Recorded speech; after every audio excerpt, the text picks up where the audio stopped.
Shalom, selamat pagi Bapak Ibu yang kekasih di dalam Tuhan Yesus Kristus. Berjumpa lagi dalam mimbar gemar online GSJA Peniel Surabaya dan GSJA Anugerah Kemendung. Hari ini kita akan bersama-sama belajar dari kebenaran firman Tuhan yang terambil dari Ayub pasal yang ke-15. Ayub pasal yang ke-15, saya tidak akan baca semuanya, namun saya akan bacakan dari ayat 1 sampai dengan ayat yang ke-6. Ayub pasal yang ke-15 ayat 1 sampai dengan yang ke-6, demikian bunyi firman Tuhan. Pendapat Elifas bahwa orang fasik akan binasa. Maka Elifas orang Teman menjawab, apakah orang yang mempunyai hikmat menjawab dengan pengetahuan kosong dan mengisi pikirannya dengan angin? Apakah ia menegur dengan percakapan yang tidak berguna dan dengan perkataan yang tidak berfaedah? Lagi pula engkau melenyapkan rasa takut dan mengurangi rasa hormat kepada Allah. Kesalahanmu lah yang mengajar mulutmu, dan bahasa orang licik yang kau pilih. Mulutmu sendirilah yang mempersalahkan engkau, bukan aku. Bibirmu sendiri menjadi saksi menentang engkau. Demikian pembacaan firman Tuhan. Terpujilah Kristus. Haleluya. Bapak Ibu yang kekasih di dalam Tuhan Yesus Kristus, dalam Ayub pasal yang pertama, ayat yang pertama, di sini dikatakan bahwa ada seorang laki-laki di tanah Uz bernama Ayub. Orang itu saleh dan jujur, ia takut akan Allah dan menjauhi kejahatan. Bukan itu saja, dalam ayat yang kedua dikatakan ia mendapat 7 anak laki-laki dan 3 anak perempuan. Ia memiliki 7.000 ekor kambing domba, 3.000 ekor unta, 500 pasang lembu, 500 keledai betina, dan budak-budak dalam jumlah yang sangat besar. Sehingga orang itu adalah orang yang terkaya dari semua orang di sebelah timur. Nah, Bapak Ibu yang kekasih di dalam Tuhan Yesus Kristus, Ayub memiliki kekayaan yang berlimpah, suatu kehidupan yang sempurna yang didambakan oleh setiap orang. Namun dalam perjalanan kehidupan Ayub mengalami penderitaan yang luar biasa hebat. Saya berpikir bahwa di dunia ini tidak ada seorang pun yang mengalami penderitaan sehebat Ayub. Penderitaan yang dialami oleh Ayub bukan karena dosa yang dilakukan.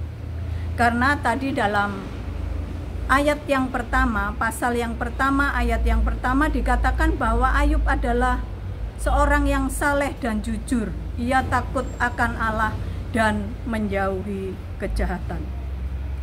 Tetapi Allah mengizinkan iblis untuk mencobai Ayub, sebab Allah bangga akan kehidupan Ayub. Kita bisa melihatnya, membacanya dalam Ayub pasal yang pertama, ayat yang ke-6 dan sampai ke-12. Pada suatu hari datanglah anak-anak Allah menghadap Tuhan, dan di antara mereka datanglah juga iblis. Maka bertanyalah Tuhan kepada iblis, dari mana engkau? Lalu jawab iblis kepada Tuhan, dari perjalanan mengelilingi dan menjelajah bumi. Lalu bertanyalah Tuhan kepada iblis, apakah engkau memperhatikan hambaku Ayub? Sebab tiada seorang pun di bumi seperti dia, yang demikian saleh dan jujur, yang takut akan Allah dan menjauhi kejahatan. Lalu jawab iblis kepada Tuhan, apakah dengan tidak mendapat apa-apa Ayub takut akan Allah? Bukankah engkau yang membuat pagar sekeliling dia dan rumahnya serta segala yang dimilikinya? Apa yang dikerjakannya telah kau berkati, dan apa yang dimilikinya makin bertambah di negeri itu. Tetapi ulurkanlah tanganmu dan jamahlah segala yang dipunyainya, ia pasti mengutuki engkau di hadapanmu. Maka firman Tuhan kepada iblis, nah, segala yang dipunyainya ada dalam kuasamu, hanya janganlah engkau mengulurkan tanganmu terhadap dirinya. Kemudian pergilah iblis dari hadapan Allah. Di sini kita melihat bahwa dalam penderitaan yang dialami oleh Ayub, Ayub tetap mengandalkan Tuhan. Ayub tidak berbuat dosa. Ayub mengatakan bahwa apa yang baik itu datang dari Tuhan. Bapak Ibu yang kekasih, dalam penderitaan yang dialami oleh Ayub, sahabat-sahabat Ayub datang untuk menghibur dan menemaninya. Tetapi kalau kita lihat dalam kenyataannya, sahabat-sahabat Ayub itu lupa dengan tujuannya semula. Saat melihat dan bertemu Ayub, mereka marah dan mengecam, mengadili Ayub dengan kata-kata yang menyakitkan, bahwa Ayub bukan orang benar, tetapi orang fasik. Makanya Allah menghukum Ayub.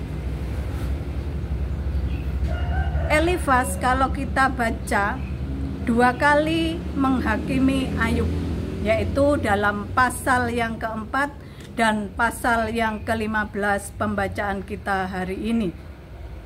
Elifas berbicara menuduh Ayub. Dalam ayat pasal yang ke-15, Ayub 15, pembacaan kita tadi, ayat yang kedua sampai dengan ketiga, apakah orang yang mempunyai hikmat menjawab dengan pengetahuan kosong dan mengisi pikirannya dengan angin? Apakah ia menegur dengan percakapan yang tidak berguna dan dengan perkataan yang tidak berfaedah? Di sini Elifas mengatakan bahwa Ayub tidak mempunyai hikmat. Kemudian dalam pasal ayat yang keempat, lagi pula engkau melenyapkan rasa takut dan mengurangi rasa hormat kepada Allah. Elifas mengatakan dalam ayat yang keempat, Ayub tidak menghormati Allah. Demikian juga dalam ayat yang kelima sampai dengan yang keenam. Di sini Elifas mengatakan bahwa Ayub berkata salah tentang Allah. Dan masih banyak lagi tuduhan-tuduhan yang dilontarkan oleh Elifas dan semuanya bernada negatif. Elifas menuduh Ayub menentang Allah dan menjadi orang sombong dan tak bermoral. Makanya Ayub mengalami hal-hal yang tidak baik. Ayub mengalami penderitaan yang luar biasa hebatnya. Dalam kemarahannya, Elifas lupa bahwa Ayub perlu sahabat yang memberi motivasi untuk menguatkan Ayub dalam menghadapi penderitaan pada waktu itu. Bapak, Ibu, serta saudara yang kekasih dalam Tuhan Yesus Kristus, dari pembacaan kita hari ini kita dapat belajar untuk kita aplikasikan dalam kehidupan kita bersama. Yang pertama, ketika Tuhan mengizinkan pencobaan atau penderitaan terjadi dalam kehidupan kita, bukan karena Tuhan tidak mengasihi kita ataupun Tuhan membenci kita.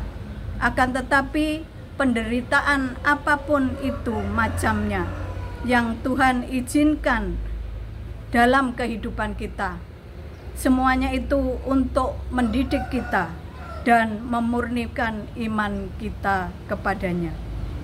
Tetaplah percaya dalam segala keadaan, Tuhan selalu ada untuk kita. Seperti Ayub dalam penderitaannya tetap berpaut kepada Allah, maka pada akhirnya Allah memulihkan keadaan Ayub. Oleh sebab itu tetap bersyukur dan mengagungkan namanya dalam setiap musim kehidupan kita. Kemudian yang kedua, Bapak Ibu Saudara yang kekasih dalam Tuhan Yesus Kristus, mungkin kita menghadapi sahabat, saudara, atau saudara seiman dalam persekutuan mengalami pergumulan, penderitaan, atau mengalami kesusahan yang besar, apapun itu macamnya. Marilah kita mohon hikmat dari Tuhan untuk menguatkan, menghibur, menolong dengan kasih Tuhan.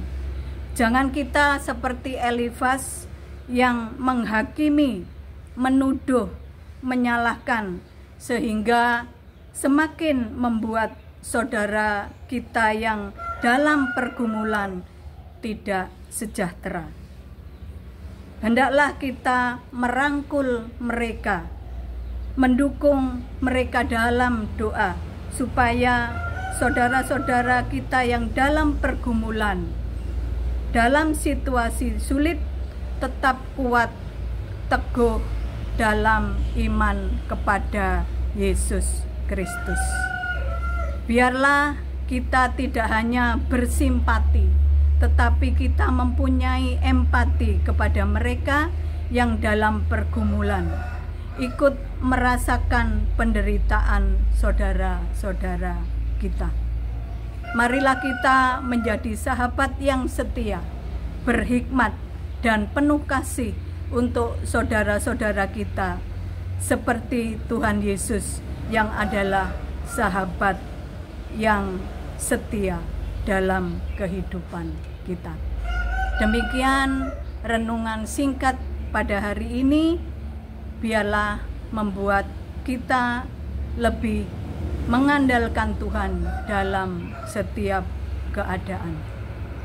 Demikian firman Tuhan. Terpujilah Kristus. Amin.